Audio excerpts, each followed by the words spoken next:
नमस्कार, मी डॉक्टर प्रतिभा पवाळ आवटे, स्पंदन क्लिनिक छत्रपती संभाजीनगर येथे हॉर्मोन तज्ज्ञ म्हणून कार्यरत आहे. आय कॅन हेल्थ ॲपमध्ये मला डाटाची नोंद कशी करायची ते आपण बघणार आहोत. ह्या ॲपमध्ये डाटा हा आपल्याला प्रेस करायचा आहे. या डाटामध्ये 1 दिवसाचा डेटा आहे, 1 डे आपण सिलेक्ट करणार. मी 9 तारीख सिलेक्ट केलेली आहे. 9 मेच्या दिवशी माझी टोटल टाइम इन रेंज 84% या दरम्यान आहे.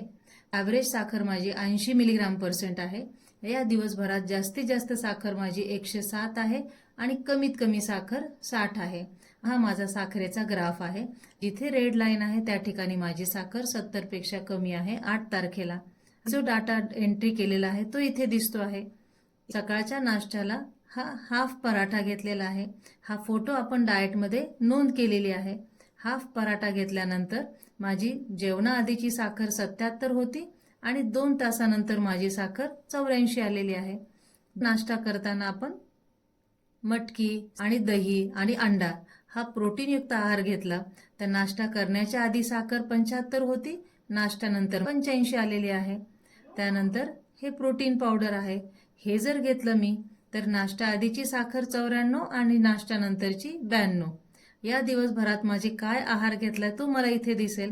मी 45 मिनिट व्यायाम केलेला आहे, 6 युनिट इन्सुलिन घेतलेला आहे आणि डापाटन GBN-1 टॅबलेट घेतलेली आहे. हा एका दिवसाचा डेटा आहे.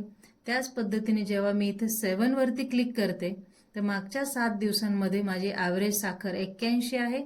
ह्याच पद्धतीने मी जर आहार फॉलो केला मागच्या 7 दिवसांप्रमाणे तर माझी HbA1c 5.2 येईल.